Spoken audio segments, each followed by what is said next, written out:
Jawa Barat, sekitaran tahun 2007.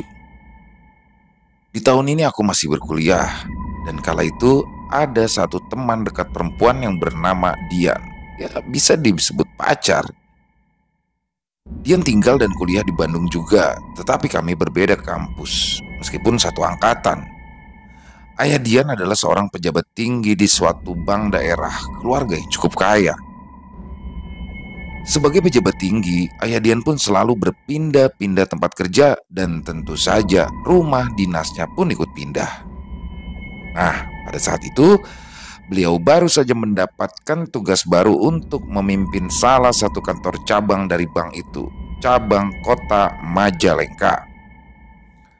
Majalengka adalah kota yang letaknya di bagian timur Jawa Barat. Memang bukan kota yang dilalui oleh jalur utama lintas Jawa, jadi menurutku cukup sepi kotanya. Dan sebagai pacar yang sudah cukup lama kenal dengan keluarga Dian, mau tidak mau aku pun harus ikut membantu pindahan rumah dari rumah yang lama ke rumah dinas yang baru yang berada di kota Majalengka. Ya tapi memang juga pada dasarnya aku pun suka jalan-jalan ya, apalagi keluar kota, jadi ya aku pun senang-senang saja ketika dimintai bantuan untuk pindahan. Aku ingat sekali, waktu itu adalah hari Kamis. Bertiga kami berangkat dari Bandung ke Majalengka menggunakan mobil pribadi. Kenapa bertiga? Karena adik perempuan Dian kala itu ikut juga, Ira namanya. Kala itu masih berumur 19 tahun kurang lebih. Duduk di belakang kemudi, aku pun lalu mengarahkan mobil ke Majalengka melalui jalur Sumedang Jatiwangi. Aku cukup suka jalur ini karena di beberapa wilayah masih sering ditemui pohon-pohon jati di kanan dan kiri jalan. Bisa dibilang hutan-hutan kecil. Itu dulu, entah kalau sekarang. Dan singkat cerita, sekitar jam 5 sore kami pun tiba di Majalengka, kota yang cukup bersih dan rapi. Dan yang menarik perhatian adalah lenggangnya kota. Masih sore, tetapi sudah sangat sepi. Tidak mampir kemana-mana, kami pun langsung menuju rumah. Tidak memakan waktu lama, kami pun sampai di tujuan. Rumah besar dengan halaman yang sangat luas, berdiri kokoh dua pohon mangga yang rindang di dalam pagar. Bangunannya arsitektur Belanda yang sudah direnovasi. Kuparkir mobil di carport sebelah kiri. Ada jalur mobil yang mengarah ke belakang melewati pintu samping. Ya, tebakanku di belakang rumah ada garasi. Sebelum masuk ke dalam rumah, aku pun sempatkan diri untuk melihat-lihat di sekitar. Di depan pagar adalah trotoar yang berada di sisi jalan yang cukup besar walaupun memang bukan jalan protokol. Angin sore itu berhembus, meniup daun-daun pohon mangga di halaman rumah yang membuatnya menjadi irama. Udara sore itu pun cukup sejuk walaupun memang tidak sedingin udara di Bandung. Aku coba susuri jalan kecil yang mengelilingi rumah melalui pintu samping. Jalur ini cukup untuk lewat satu mobil dan benar dugaanku, setelah sampai di halaman belakang ternyata memang ada garasi mobil yang cukup besar. Garasinya beratap tapi tanpa tembok di sisi-sisinya. Hanya ada 4 tiang pancang yang menyangga atap. Tepat di tengah-tengah halaman belakang kembali aku melihat ada pohon mangga yang besar dan rindang. Aku sedikit trauma ya jika melihat pohon mangga. Apalagi di rumah itu ada 3 total pohon mangga. Lama aku menatap garasi mobil yang letaknya ada di belakang rumah itu. Kondisinya tidak terawat. Debu tebal menyelimuti lantainya, terlihat kumuh. Dan perasaanku mulai tidak enak di sini ketika melihat garasi ini. Ada yang aneh. Auranya seperti menyiratkan keangkeran. Lanjut aku berjalan melihat sekitar belakang rumah. Aku pun menemukan hal yang lebih menarik perhatian di sini.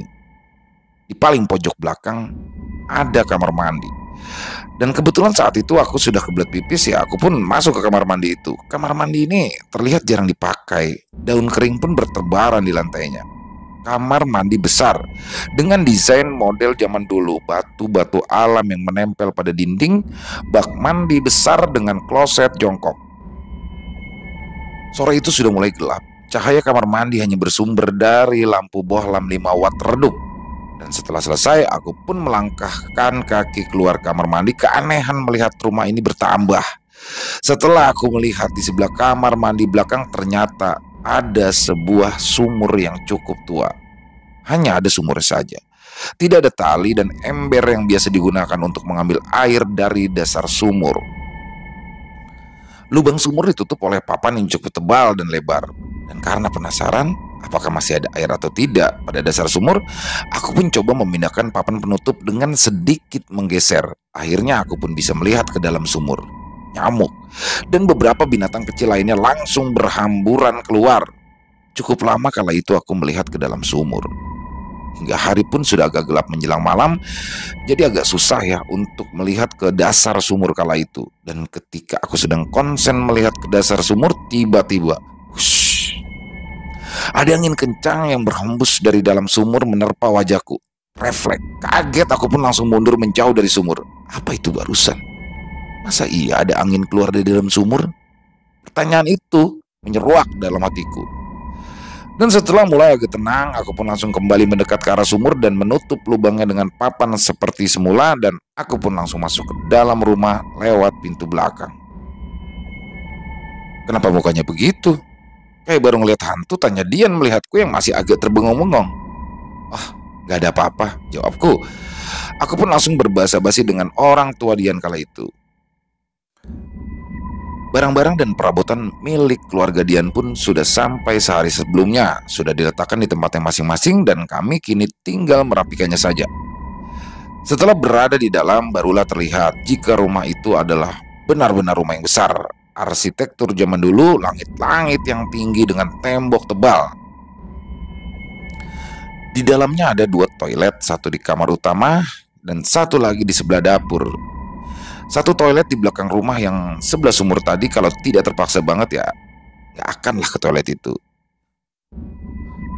Setelah maghrib, kami pun berkumpul di ruang tengah berbincang dan lanjut makan malam.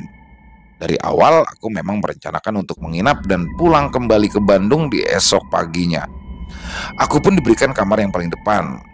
Orang tua Dian tidur di kamar utama, Dian dan Ira pun tidur di kamar kedua. Tapi sebenarnya selepas maghrib sebenarnya aku sempat berubah pikiran ya.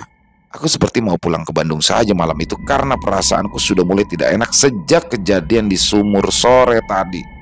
Tapi di sini orang tua Dian tidak memberikan izin aku untuk pulang.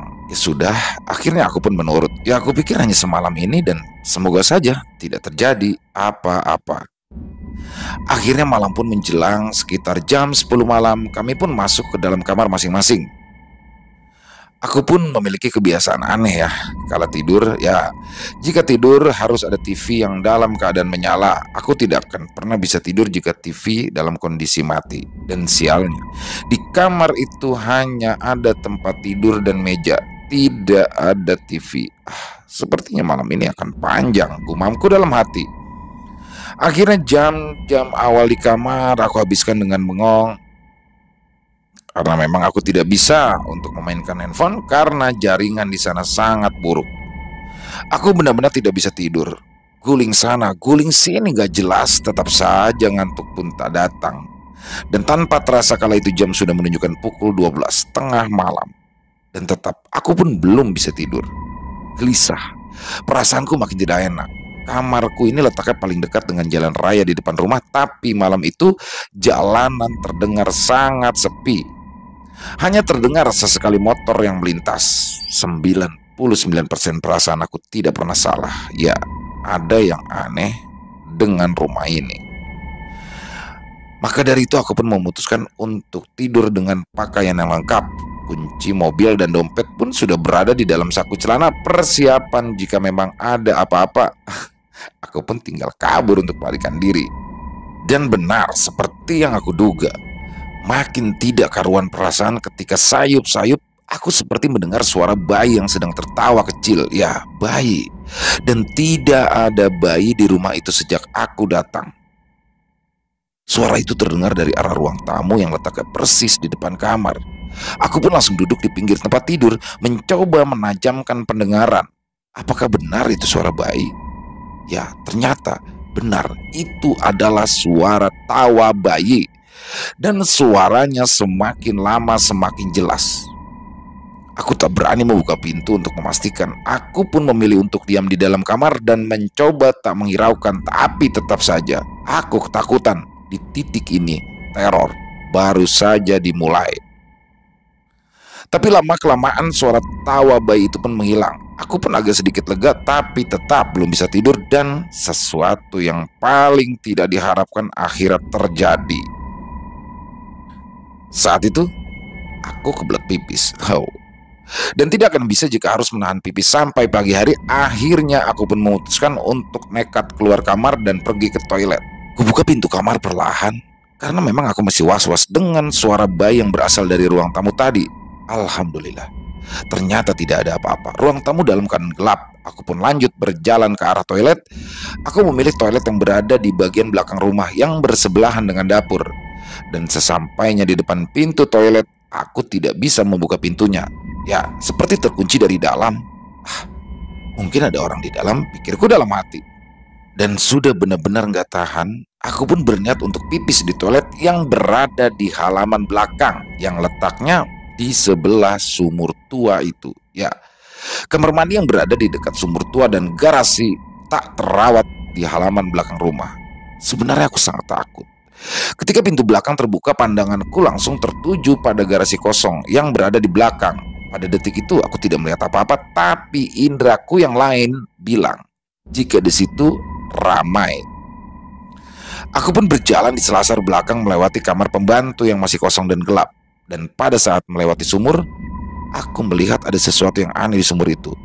Papan penutup liang sumur sudah berada di samping, tidak lagi menutup lubangnya, padahal sore tadi aku tinggalkan dalam keadaan tertutup. Aku pun langsung jalan masuk ke toilet saja, karena memang sudah tidak tahan.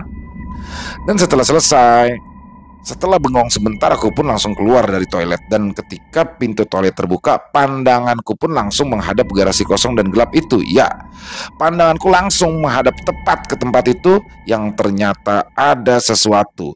Kala itu pandanganku menangkap suatu objek di gelapnya malam itu. Terlihat ada sesuatu yang berwujud putih sedang berdiri di dalam garasi. Jantungku seakan berhenti, karena ternyata yang saat itu aku lihat adalah sesosok pocong. Pocong yang tinggi dan besar, tingginya sekitar 250 cm. Pocong itu berdiri tegak di tengah-tengah garasi, tidak jelas menghadap kemana karena aku pun tak berani melihat arah kepalanya. Berdiri diam. Hanya sesekali ada gerakan pelan pada badannya. Lemas badanku, tulang-tulangku serasa lepas dari engselnya. Aku pun memaksakan diri untuk berjalan menuju ke pintu belakang. Kuseret kakiku ke arah pintu. Aku tak berani lagi melirik ke arah garasi tempat pocong itu berdiri. Dan setelah aku masuk ke dalam rumah, langsunglah aku kunci pintu dan berjalan cepat ke arah kamar. Sesampainya di dalam kamar, aku pun langsung mengatur nafasku. Ingin rasanya pergi keluar dari rumah itu, lari ke tempat ramai. Aku sudah tidak tahan. Dan ya, bisa ditebak, setelah itu aku pun tetap tidak bisa memejamkan mata karena ternyata teror ini belum selesai. Jarum jam sudah hampir berada di pukul 2 malam ketika sekali-kali lagi sayup-sayup terdengar suara tawa bayi dari ruang tamu. Kali ini suaranya semakin lama semakin jelas. Ya Allah, aku benar-benar tersiksa malam itu. Mau lari dan masuk ke kamar Dian tak mungkin, mau masuk ke dalam orang tua Dian pun juga tidak mungkin. Bayangkan bagaimana perasaanku. Berjalan menuju pintu kamar, memberanikan diri untuk mengintip apa sebenarnya yang terjadi di ruang tamu. Pintu pun aku buka sedikit demi sedikit sampai mataku bisa melihat ke ruang tamu. Dan setelah mataku sudah cukup jelas melihat di gelapnya ruang tamu, ternyata di situ, ya, di situ ada.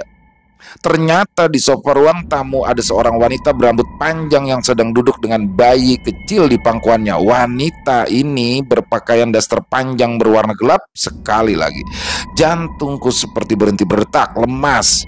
Beberapa detik wajah kami pun saling bertatapan. Aku pun langsung menutup pintu dan duduk di pinggir tempat tidur. Gemetar seluruh badanku. Pikiranku pun semakin semrawut memikirkan apa yang harus aku lakukan, sementara tawa perempuan dan bayinya itu terus-terusan saja terdengar. Beberapa saat kemudian, aku pun mendengar suara langkah kaki dari balik pintu. Terdengar langkah yang sepertinya datang dari bagian belakang rumah menuju ke ruang tamu, tempat perempuan memangku bayi berada. Ramai sekali kedengarannya. Beberapa kali juga tawa bayi berganti dengan tangisan dan suara perempuan yang coba menenangkan sang bayi. Oh, aku diambang pingsan dan aku saat itu benar-benar berharap untuk pingsan. Duk, duk, duk. Begitu kira-kira langkah kaki bersuara, kadang terdengar tergesa-gesa, kadang terdengar santai. Doaku hanya satu, semoga mereka tetap beraktivitas di luar kamar dan semoga saja mereka tidak mencoba masuk ke dalam kamar. Sementara aku di dalam kamar belingsatan dengan keringat dingin bercucuran, tiba-tiba saja gagang pintu bergerak-gerak seperti ada yang mencoba membuka pintu. Aku pun semakin panik karena jarak pintu dan tempat aku duduk kala itu hanya berjarak beberapa meter saja. Sial, aku lupa mengunci pintu dari awal dan pintu pun terbuka pelan-pelan. Ya Allah. Ketika pintu terbuka mulai agak lebar, menyembullah kepala sesosok perempuan berambut panjang dari balik pintu dengan wajah yang tersenyum kecil sambil memandang ke arahku. Ya, ingatanku hanya sampai pada detik itu saja. Selebihnya aku tak ingat apa-apa. Ternyata aku pun tak sadarkan diri. Ya, aku pingsan saat itu. Aku pun baru tersadar setelah Dian membangunkanku untuk melaksanakan ibadah sholat subuh. Dan aku pun tidak menceritakan kejadian yang aku alami malam itu kepada Dian dan seluruh keluarganya. Setelah melaksanakan ibadah sholat Jumat, siang itu pun aku pulang ke Bandung sendirian, sementara Dian dan Ira ke Bandung pada hari Minggunya.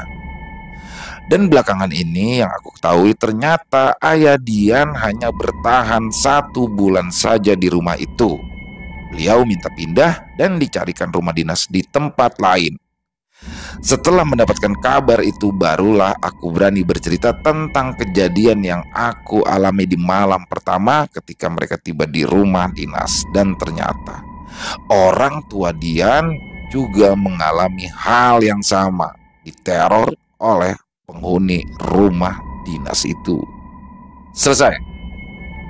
Ya, jadi ketika membicarakan tentang rumah lama kosong ya, rumah dinas baru yang memang bergaya arsitektur Belanda, bergaya lama itu memang selalu menyeramkan dan sangat menyeramkan.